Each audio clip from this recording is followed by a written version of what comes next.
Hey boys and girls, welcome to another super exciting, outrageous toy review. Today, we're taking a look at the vintage Star Wars Kenner Stormtrooper. Possibly one of the most iconic henchman action figures in the history of action figures.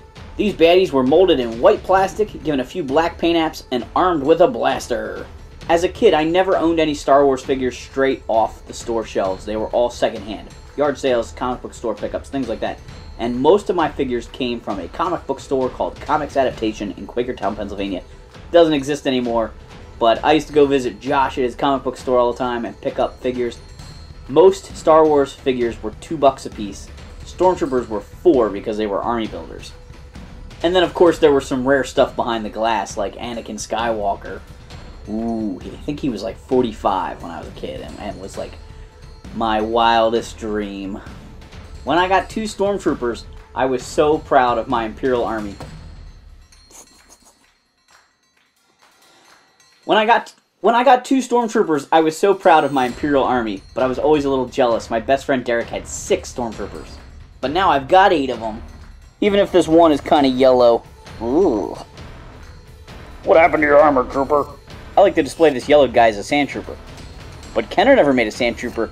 That's right, but I did. When I was about 9, I made a handful, probably 3, because I probably only had 3 Stormtroopers at the time, 3 of these little cardboard shoulder pauldrons. They're made out of cardboard, thin cardboard, that I colored with an orange marker and a Sharpie, and I cut them in a way that they just sort of clip around a Stormtrooper's neck there. They can fall off, but they do stay on decently. You know, I can play with the figure without them falling off too much.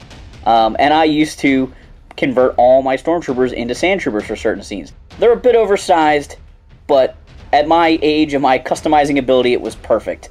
And it allowed me to convert Stormtroopers into Sand Troopers and back into Stormtroopers, so I could reenact the next battle from the Star Wars trilogy.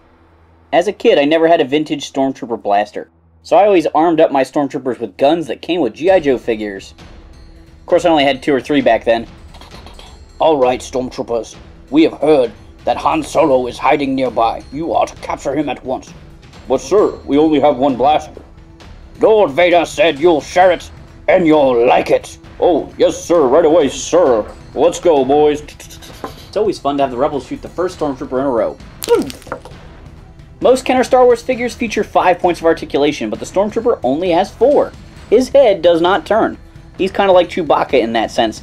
I wonder if they did that just because they thought they could save a little money, or if they just couldn't figure out a good way to make the head the right shape and still have it turn.